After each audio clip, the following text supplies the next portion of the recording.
Oh, wait.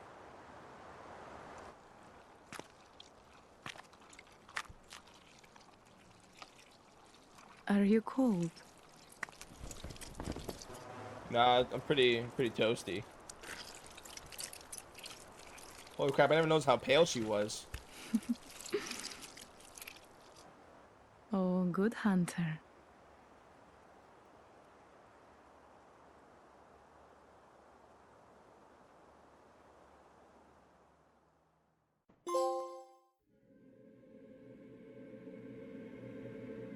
Oh, that's it? Another FromSoftware game is checked off Fear the Dome's book as being completed. Bloodborne has been out for a while, but I never had a PlayStation to actually go and get the game. And when I used to play PlayStation back then, I actually never heard of any of the Soul games until about 2019. So it was due time for me to get Bloodborne. And I finally got a PlayStation, at first for the sole reason to play Souls games. Now I have it for other games. Let's get in to the Fear the Dome, the complete saga, Bloodborne style. Let me paint the picture for you guys. I knew of Bloodborne, but I didn't really know anything else about it. I just heard of the game, and I knew it was a game that I was going to have to play. I did have a buddy of mine play the game a while back, but honestly, I didn't remember anything from the game. So I was going into this without knowing much. The only thing I knew was that the healing was different than the other Souls games that were currently out there. So I knew that I was going to go into this, and on top of that, some people call it the black sheep of the Souls game. Some people consider or Sekiro, one of the two. But I did a little bit of quote research on the game, not to see what the game, like anything about the game, like a boss or nothing like that, just to hear what people had to say about the game. And a lot of people, it's one of their favorite Souls games, Soulsborne games, FromSoft games, whatever you say, because whichever one I say, somebody gets mad about it. So whatever you call it, that's what you're going to stick with. So I knew this was going to be a unique experience compared to playing Dark Souls 1 and Dark Souls 3. We don't talk about Dark Souls 2 here. I did play it. It was horrible. We don't talk about that game here. So I couldn't wait to finally dive into possibly what some people consider the top 3 FromSoftware games, Bloodborne. So we boot up the game, and within the first 2 minutes, I already run into my first dilemma, which was, where the hell are my weapons at?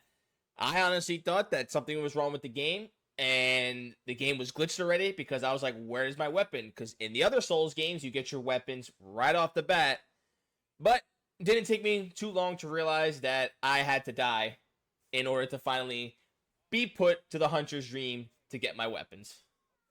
Fucking things, man.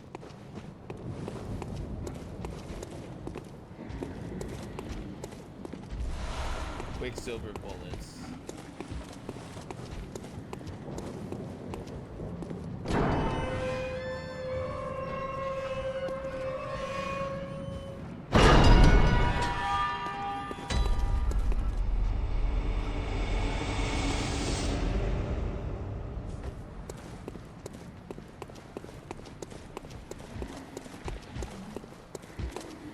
Okay, hold on. I gotta go back. If you're telling me it's somewhere close, I gotta go back in here then, and then look for the shit. Where is it? So after finally arriving at the hunter's dream, I was already confused. Not even just 30 seconds after I just figured out my first problem 20 seconds into the game, which was, why wasn't the doll alive? Like, why was it just frozen there? So already, we barely touched the game, and I was running into 2 problems, which, where the hell are my weapons, and why isn't the doll, or I like to call the firekeeper, why wasn't she alive? So I was in for a good time. Once we finally got all of this figured out and everything squared away, it was now time to start playing some Bloodborne. So of course, I had to go and smoke this enemy because he killed me at the beginning, even though he was supposed to, in order for me to get back here. And it was time to explore the world. I want to talk about the lamps in this game first, just really quick. Love the ideas of the lamps, pretty cool. The only thing I did not like about this lamp system was the fact that it automatically sends you back to the hunter's dream. I just couldn't go and teleport to a different lamp like in the other Souls games.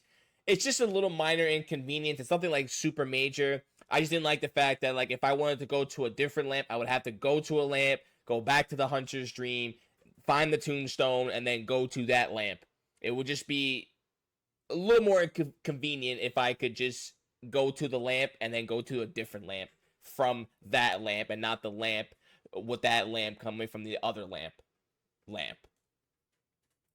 Now that we're done talking about lamps, let's take a look at my very first death of the game. God damn.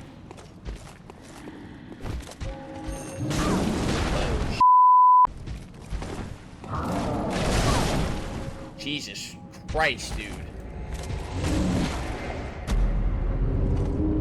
A little bit? Alright. After my first death, I proceeded to spend about the next hour and a half walking around the map, killing all the possible enemies that I could kill, just to kind of get a feel of the game and kind of see how this game is different compared to the other Souls games. So, it took me a little bit to finally find my first boss. I actually passed an optional boss, which I will then return after this boss. And now, we're going to be going ahead and facing the first main boss of the game.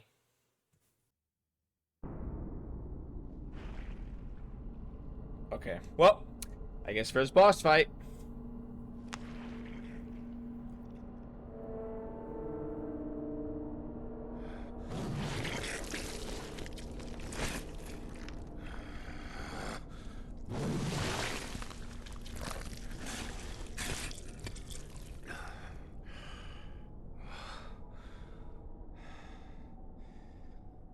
Beasts all over the shop. You'll be one of them, sooner or later.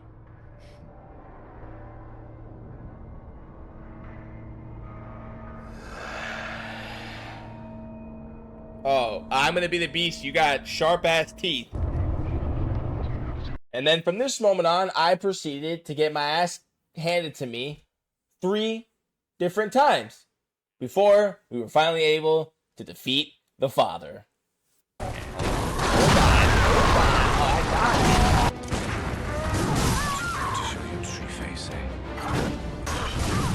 my god, get up! Wait, you don't get iframes in this? So I gotta immediately dodge. Apparently he's not.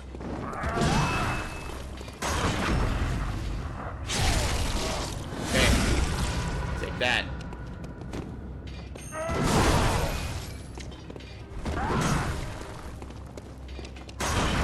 Oh, that was too early. Okay, it's kind of stupid that he can hit me when I'm on the ground. I can't even like do anything.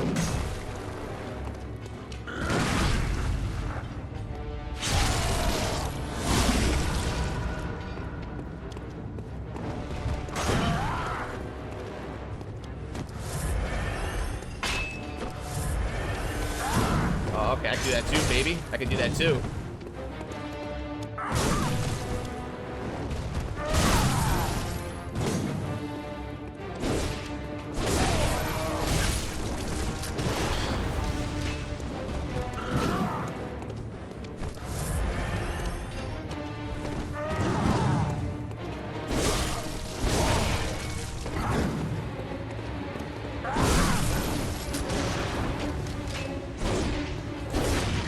Missed that? Really?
So I did one attempt on Father before I came on over back to the giant bridge area, so I can go ahead and fight the optional boss known as the Cleric Beast. I won't show the entire fight, as I mostly just want to show the main boss fights, but we beat him in one try as we gave him the 1-2 buckle our shoe.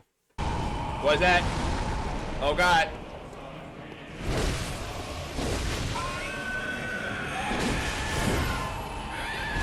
Oh god.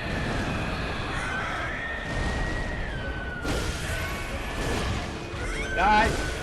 Die, damn it, die. Die, damn it.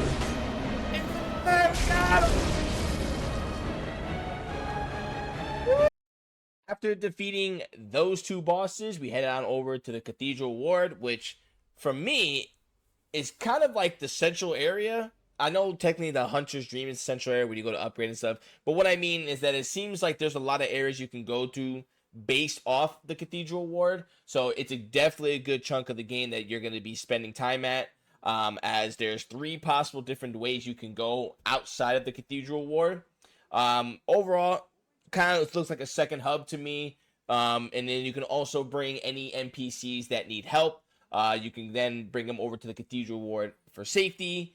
I want to give a shout out to everybody in chat who helped Fear the Dome himself with some of the NPC side quests. A lot of these quests that I was getting drawn to, or people pointed out to me, I personally probably would have never found them myself unless I really took some time to look around at the game. But I didn't want to prolong the game too much. Like, I want to explore, but I don't want to be stuck on a stream the whole time, like trying to look at every nook and cranny for something, because I feel like that just kind of gets boring for some people. I know personally I would probably get bored of it myself. So shout out to everybody who was pointing out NPC quests to me. Really appreciate it. I went and found myself some new hunter gear, which would basically be the gear that I would wear for about 90% of the game. I headed on over to good old Yharnam, where there was an NPC here that I really wanted to kill, and I couldn't kill him originally, which I'll show some footage of, but I promised myself that I would go back to face him. But unfortunately with Bloodborne, it's not like the other Souls games. Bloodborne automatically puts you into New Game Plus. You don't have the option to kind of still explore around. You have to automatically get put back into New Game Plus, whereas some of the old other Souls games, you are able to go still and explore. So I never actually got the chance to defeat this guy. So he's got one win on me.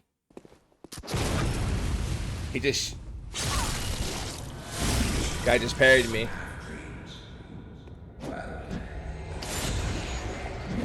Wow.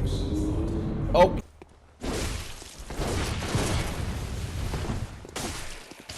Yo, this guy. Right. Hell yeah, fighting the good fight. Good man, just chill. I'm excited. So that means I should be able to fight him secretly at the end of this. Oh, I'm dead. How about you stop yapping and start dying in blood like I just did? I just fell off the beat. It was at this moment that he knew. He fucked up.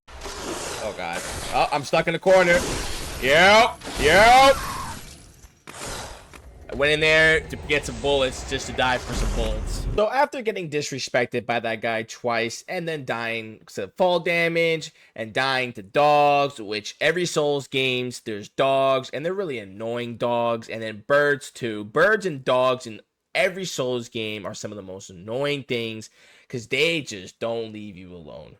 We finally came to our next boss, which I'm kind of happy at the fact that I was able to find a lot of these bosses on my own. I faced every boss in the game except for one. And all of these have been just me looking around the map and finding them. I didn't, as far as my memory serves me, did not look up where some of these bosses were.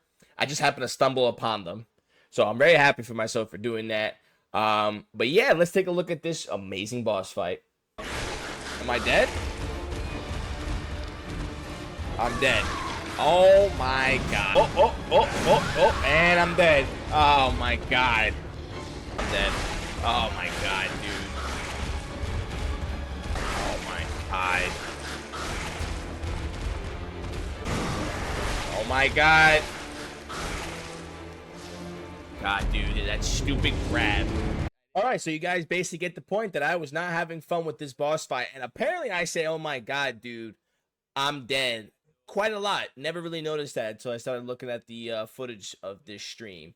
But I was not having fun. This boss stinks, and it was getting on my nerves. So it was time to sit up, and it was time to give the people of the stream what they really wanted to see.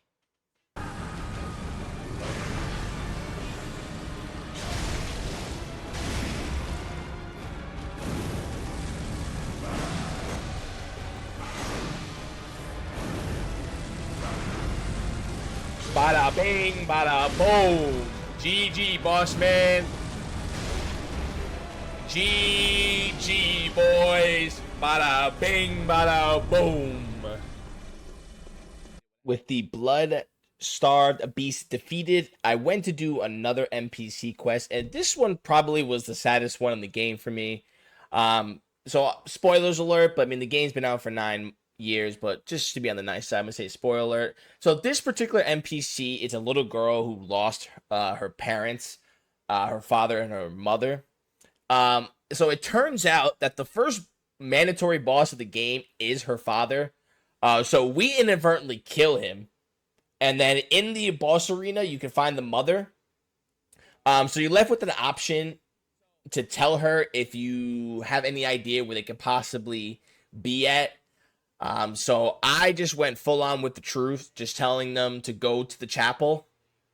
And it comes to find out why it's super sad, because later on, we end up finding out that she dies because she left her house to go find her parents, and it kind of made me sad because I was like, damn, I told her to go to the chapel, and she died on her way to the chapel.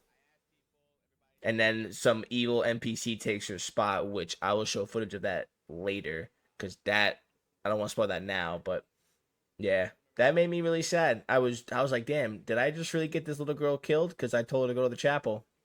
My, I fear the dome. All right, back to more Bloodborne content. With the blood-starved beast defeated, it was time to make our way over to the healing church workshop. And let me tell you something else about this game. I got lost so many times because I know when I first started playing Dark Souls 3, it's a very linear game, so the game basically takes you in the direction you have to go. But I can see Bloodborne is not like that. And I got lost so many times because there was some locked doors that I didn't know how to open, and I didn't know you had to go to like an area on the complete opposite way of where you need to be at to find the key to then open up this door, which you're going to see on the screen soon. It was just crazy, but again, thank you for chat for really helping me navigate this game and getting the most out of all the areas that I was in. My original plan when I bought Bloodborne was just to play the game, and then that was it. So I just bought a simple PS4. I bought Bloodborne with the intent of selling or returning everything back once I was done. But there's like this little funny area here in the healing church workshop where I don't know if it's intentional or if it's because of the PS4, because it didn't do this with the PS5, because I ended up buying a PS5 to play Bloodborne, and it didn't do this. But as you can see on the screen right now, I'm going in slow motion, and the bridge right here is not there. As you can see right here, it's not there. And then when I walk into the room, it's now there. So I just thought that was a little funny, and I didn't notice it originally at first, but when I come back here later on, I finally do notice that this bridge literally doesn't spawn in unless I get into the room. So again, I don't know if that's intentional or if it has something to do with the PS4 to the PS5. Now that we're done talking about that little bridge glitch, I want to move on to talking about some of the enemies. And some of the enemies in this game, their poise must be on 3,000, because I felt like it was very hard to knock enemies out of attacks. And point being on the screen right here, I just felt like this particular enemy, I don't know if it was supposed to be like this, because then when you die, you get sent to a whole different area. So I don't know if it was purposely intentional for this guy, but his poise was so high, I felt like you just can't break certain enemies' poise, no matter how many times you hit him with a combo. And that got me killed a lot. I like how watching back, I didn't have the death counter on, nor did I have my camera on. It took me about 30 minutes to notice that I didn't have the death counter on, and it took me about another hour after that to notice that I didn't have my face cam on. So that is rookie mistakes there by me.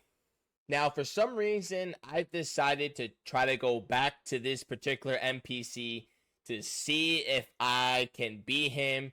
And as I mentioned before, it didn't work out. I thought if I leveled up a little bit, I can take him on. But I still end up getting absolutely the 1-2 freaking buckle my shoe times 7.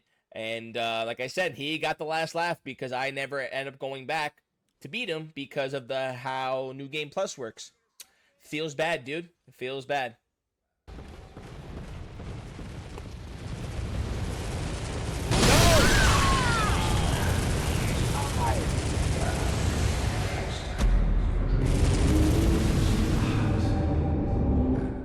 This particular NPC is probably got to be at least in the top 5 most annoying NPCs. And for the sole reason is that he kept shooting his shotgun. And even though it didn't really do a lot of damage to me, it was just so annoying because he was literally impossible to hit for me. And I kept getting hit by his stupid shotgun because he would spam it like he was an actual player. So I ended up just running away from him and I ended up coming back later. And this time I actually did reface this NPC and I ended up killing him. But man, the spamming was just on another level.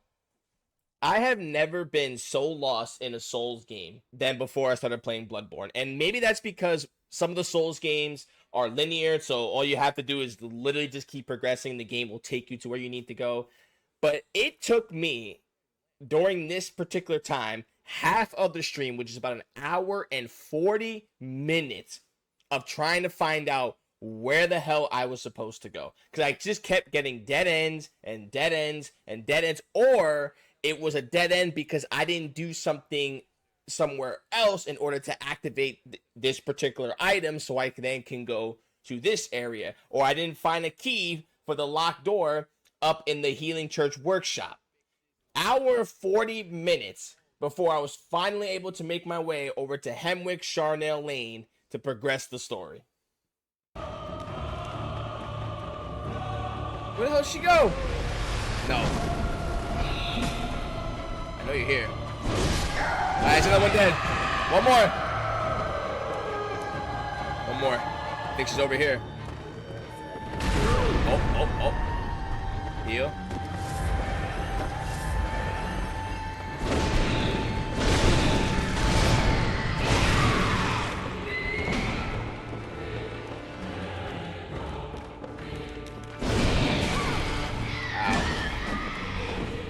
Die! Die! Yeah! Oh my goodness! After defeating the Witch of Hemwick, you go head on down past the door, which is, you can see a dead hunter. R.I.P. my boy. He did not deserve it. Just to go and get another workshop tool and another dead end. So I was back to my original dilemma, which was finding out how to progress in the game.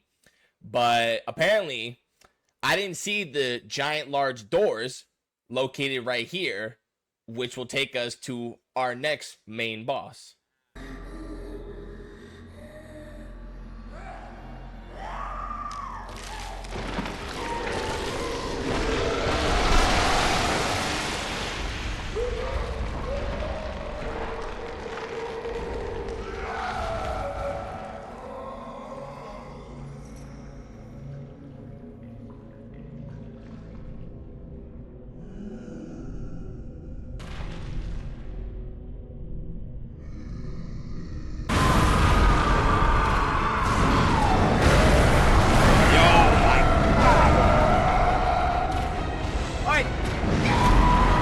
Not bad for first try.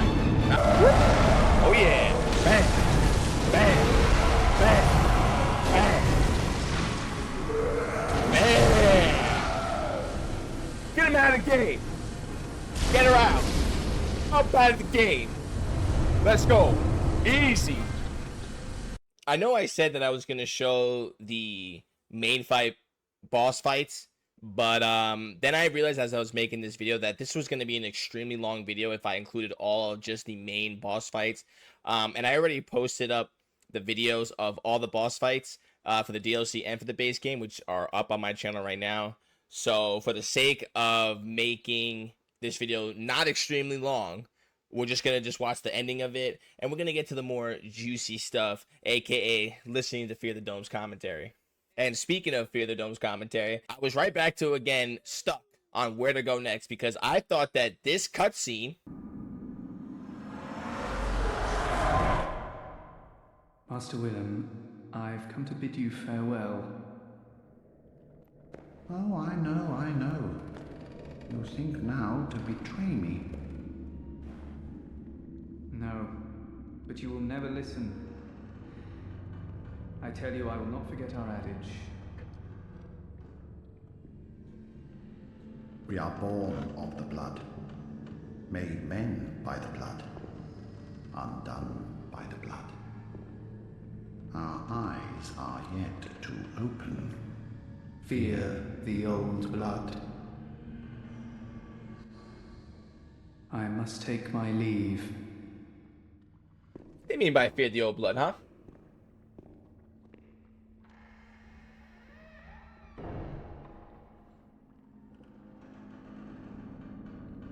I'm assuming that this person's going to play a significant part in the game later on.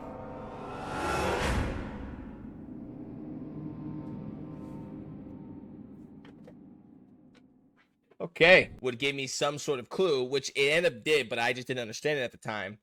So I spent about another hour trying to figure out where to go. So as you guys can see the common theme here, a lot of my Bloodborne streams were me just trying to figure out where to go next.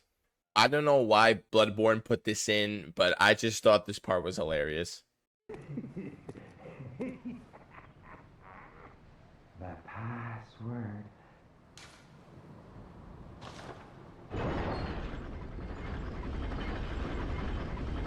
Who said that? Already dead. Oh, thanks. Didn't know. If you guys didn't know, this guy's dead. In case you guys didn't know. This next boss wasn't so bad. Usually when FromSoftware it gives you a duo boss, or in this case a trio boss, they usually could be pretty annoying.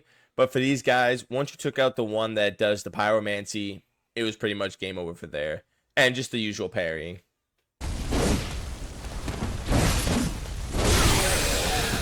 Another guy dead. I got trapped!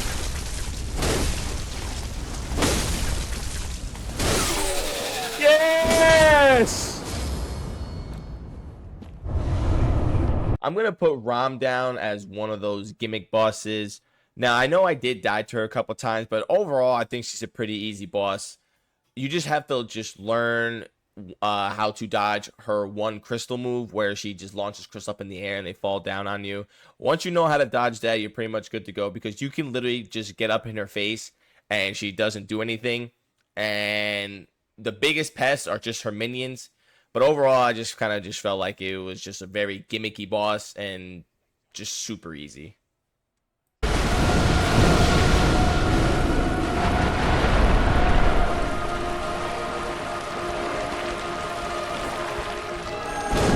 Yeah, we got boys! Yeah! Huge!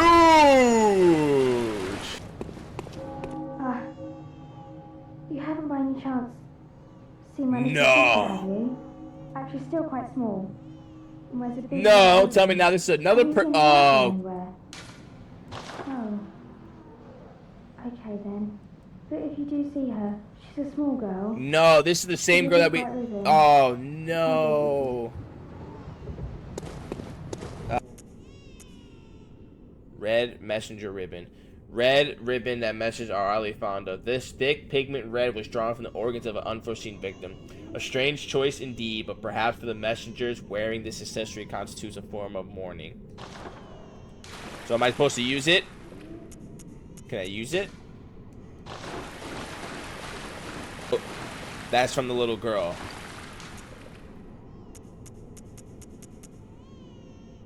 Oh, okay.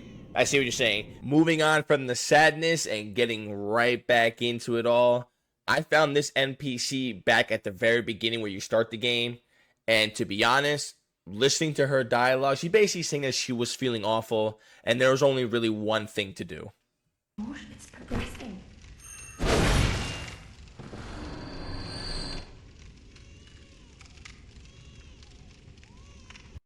This boss right here was the biggest challenge of the entire game. There's maybe one other boss that can compare to the challenge of this game, which will be for another video. But this boss in the base game was my biggest challenge of them all. And I think it was because of the fact that when you get her to the second phase, she has this little aurora thing where when you get near her, you just take constant damage. And to the fact that you have to hit her in the head. And she doesn't really give you that many openings to hit her in the head. Biggest boss challenge ever. But eventually, we finally came through after dying and dying and dying. And I'm pretty sure she has a move attack where I was just struggling to dodge. But, as always, we've came out on top.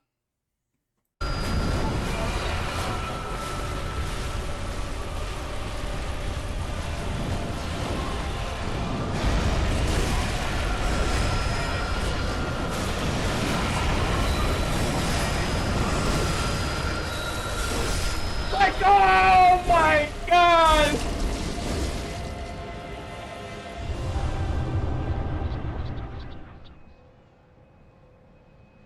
I just really like the way this outfit looked.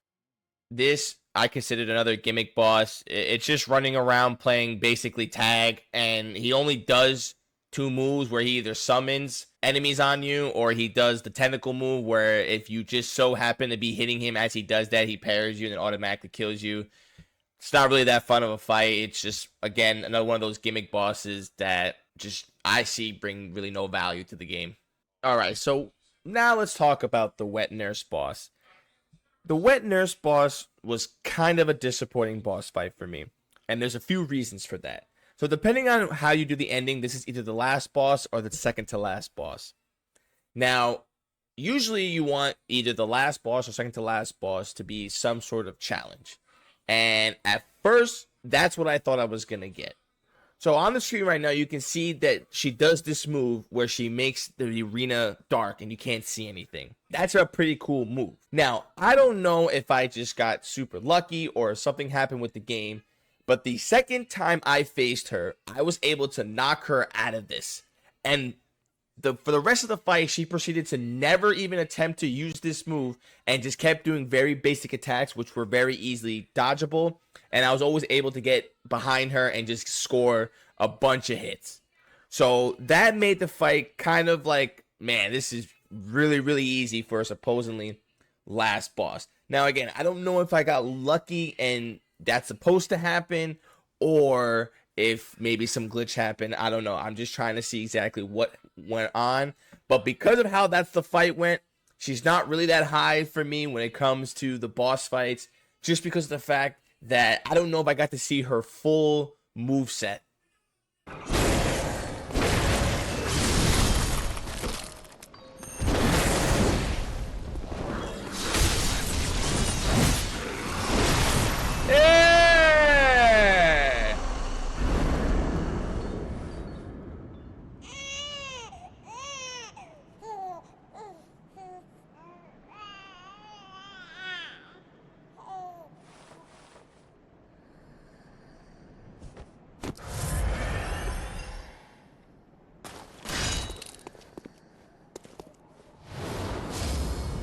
Okay, there we go. Okay. All right, let's talk about the very final boss of the game, which is my boy Garmin, the first hunter. Now, overall, it was a pretty good fight. I just wish he had a little bit more moveset for being the final boss of the game. I just feel like he only had about 5 or 6 different moves, and they were pretty basic moves. There was nothing really extraordinary about him, like wow, like this guy can do this, considering him to be the first hunter. And maybe that's because I'm kind of used to the Souls games where the final boss can do all types of crazy things, and maybe that's just what content in my mind. Overall, it was still a good boss fight though, especially if you know how to parry. It makes the fight just 10 times easier against him. Again, I just wish he had a little bit more oomph to him because I just felt like he just had a scythe, kind of did a couple basic moves, and then when he get him in the second phase and he kind of charges up by looking at the moon, nothing really crazy happens. So, but overall, I think he was still a good boss fight. This is just another one of those gimmick bosses. I don't even consider it the final boss because this guy was just the definition of too easy. He takes insane amount of damage when you hit him once, and all of his moves are very easily telegraphed. You can very easily dodge it. There's only one move that he does that when he hits you with it, it gets you directly down to one, which is he just did on the screen right here. He gets you down to exactly 1 health, but it doesn't actually kill you. And then he has this big opening where you can get a couple hits in. So, gimmick boss.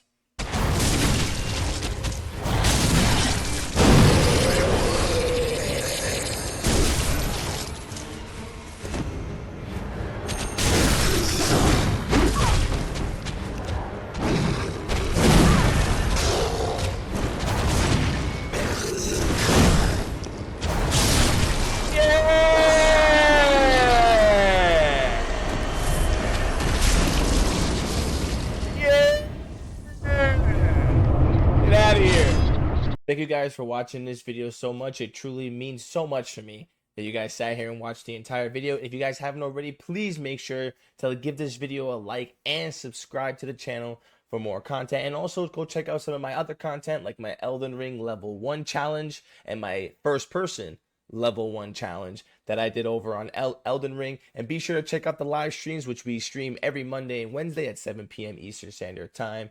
And be on the lookout for future content by clicking that notification bell. Thank you guys so much for watching, and stay happy and stay healthy.